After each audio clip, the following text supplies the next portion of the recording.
고아연금으로 생활하는 19살의 가난한 학생이 미술학교에 지원합니다. 그는 2번이나 지원하지만 학교 측의 거부로 입학하지 못합니다. 면접을 본 교수는 그의 건축 분야의 재능을 발견하고 전공을 바꿔보라 조언하지만 건축은 돈이 너무 많이 드는 분야였고 고아연금으로 생활하는 그는 꿈도 못 꾸는 분야였습니다. 그러던 중 그는 광장에서 어느 한 인종차별 선동가의 연설을 듣게 됩니다. 유대인의 악독함과 아리아인, 즉 독일인의 우수함을 선동하는 연설이었죠.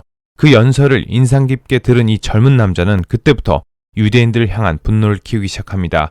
그날부터 그의 조국 독일은 유대인의 칼에 의해 날개가 잘려버린 독수리가 됩니다. 역사에 만약이란 존재하진 않지만 만약 그가 장학금을 받아 대학교에 입학했었더라면, 만약 그 연설을 듣지 않았더라면 어쩌면 지구상에서 가장 잔혹하고 절망적이었던 순간들이 생겨나지 않았을 수도 있었을 겁니다. 이번엔 역사상 최악의 전쟁을 만들어낸 광인의 이야기를 준비했습니다. 1889년 4월 그는 오스트리아 북부 브라운나우 아민이라는 마을에서 태어납니다. 세관원이었던 부친은 전처와 사별하고 나이가 훨씬 어린 사촌과 근친 결혼을 했다고 합니다.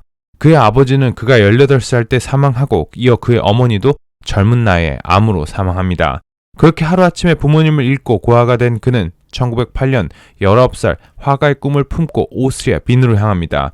그리고 꿈을 이루기 위해 미술학교에 지원하지만 번번이 낙방합니다. 그는 엽서에 그림을 그리는 일을 하며 생계를 이어갑니다. 그리고 어쩌다 돈이 모이면 반유대주의로 유명한 음악가 바그너의 오페라를 보러 가기도 합니다. 그는 바그너의 오페라를 볼 때면 모든 것을 잃고 황홀경에 빠졌다고도 합니다. 1914년 사라예보 사건을 시작으로 독일은 러시아를 향해 선전포고를 하며 전쟁이 시작됩니다. 그 전까지는 징집을 피해 도망 다녔지만 그는 당시 미넨에 있었고 동원령을 피해갈 수 없었죠. 입대 후 4년간의 군 복무 뒤 뮌헨의 사군 사령부로 복귀해 다시 군 생활을 시작합니다. 당시 독일은 프리드리 에베르트의 통치하 혁명의 진통을 겪고 있었습니다. 특히 좌파 공산주의 혁명당 스파르타쿠스 연맹이 독일 정부의 가장 큰 골치 아픈 존재였죠. 그는 당시 정보작전 참모부에서 군생활을 하며 동료 중에서 공산주의로 의심되는 자를 잡아내는 스파이가 되라는 명령을 받습니다.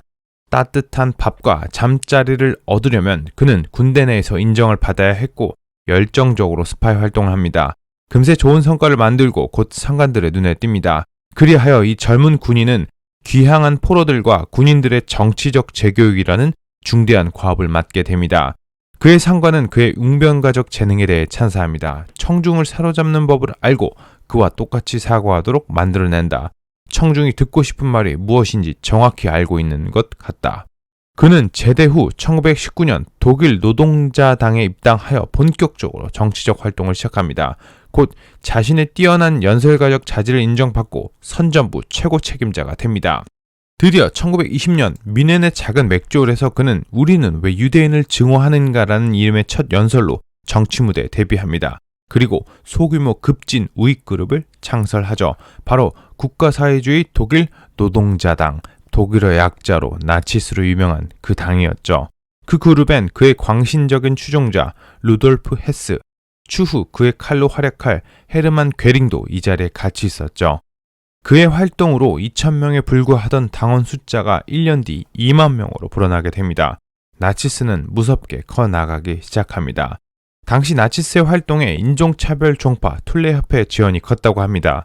추후 그들이 만든 인종차별 잡지가 나치스의 공식 기관지가 되기도 하죠. 당시 독일은 1차 세계대전에서 패배하여 절망적이고 가난한 상태였습니다. 1923년 1월 프랑스 그리고 벨기에가 베르사유 조약의 일부를 이행하기 위해 독일 광산 지역의 석탄을 가져가기 시작합니다. 독일 정부는 파업이라는 소극적 반항을 지시합니다. 하지만 프랑스와 벨기에는 다른 인력을 투입해 석탄을 가져가죠. 곳곳에서 폭력 시위가 일어나고 프랑스와 벨기에는 이런 시위를 총칼을 이용해 탄압합니다. 그 결과 프랑스 군인들에 의해 13명의 독일 석탄 노동자들이 사망하는 사건이 발생합니다. 독일 국민들은 우라통이 터지죠. 당시 나치스의 실질적인 리더였던 그는 정부의 유약함을 비난합니다. 심지어 국가 전복의 쿠데타를 계획하죠. 그는 내통자를 통해 자신들의 군대를 무장시키고 본격적인 쿠데타를 준비합니다. 그는 정부군과 대치합니다. 하지만 군과 경찰은 고민 끝에 합법정부 편에 서기로 합니다. 그리고 정부군의 사격이 시작되고 그의 쿠데타는 실패로 끝나고 체포당합니다. 하지만 그의 재판이 시작되는 재판장의 분위기는 너무나도 부드러웠고 그는 그곳에서 오히려 재판장들을 향해 설교를 합니다. 그리고 놀랍게도 재판장들이 설득을 당하죠. 그는 전원이 보이는 아담한 집에서 5년형을 선고받습니다. 사실 말이 감옥 생활이지 자기가 하고 싶은 모든 걸 할 수 있는 자유의 몸이나 다름없었습니다. 이 당시 그의 저서 나의 투쟁을 완성하기도 합니다. 그리고 1924년 7월 모범수란 이유로 출소하고 1925년 그는 미네네 맥주홀에서 정치 복귀를 선언합니다. 그렇게 나치스가 다시 활동하기 시작합니다. 당시 나치스의 당원수는 17만에 달했다고 하며 그 활동은 굉장히 폭력적이고 급진적이었다고 합니다. 실제로 나치스 당원들은 길거리를 다니며 이유 없는 폭력을 행사하는 순간도 많았습니다. 작가 쯔바이크는 이렇게 말합니다. 증오는 나치스가 독일 곳곳에 뿌리고 있는 씨앗과 같았다. 호각 소리를 신호로 나치스의 돌격대가 번개처럼 차에서 내려와 사람들을 곤봉으로 구타했다. 하지만 폭력은 절대 효과적이지 않았죠. 1928년 독일 입법부 선거에서 나치스는 100만 표에도 못 미치는 2.6%의 득표율을 얻었고 공산당은 나치스의 3배, 중앙당은 12%, 사회민주당이 30%가 넘는 득표율로 1위를 차지합니다. 굴욕적인 결과였죠. 하지만 2.6%의 표 덕분에 나치스는 베를린 연방의회 의사당에서 10석이 넘는 의석을 확보합니다. 그리고 향후 그의 확성기가 될 핵심 인물 요제프 게벨스도 이제 본격적으로 정치에 입문합니다. 게벨스는 이렇게 말합니다. 우리는 양우리로 들어가는 늑대처럼 의사당으로 들어갔다. 하지만 그때만 해도 그 어느 누구도 이 말의 진짜 의미를 알지 못했죠. 당시 독일 일간지 프랑크푸르트 알게마이너 차이퉁은 그는 위험한 미치광이다. 그는 아직도 우리가 1차 세계대전 전쟁통 속 한가운데 살고 있다고 알고 있는 듯하다.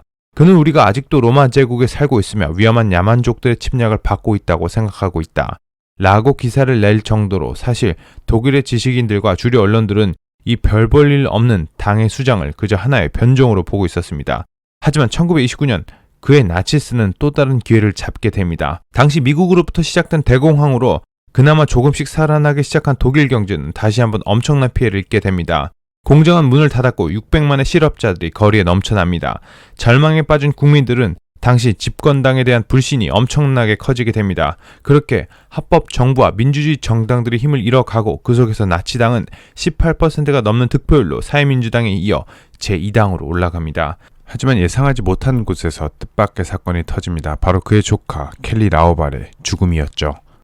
당시 그는 그의 조카 켈리 라오발과 사랑하는 사이였고 동거 중이었다고 합니다.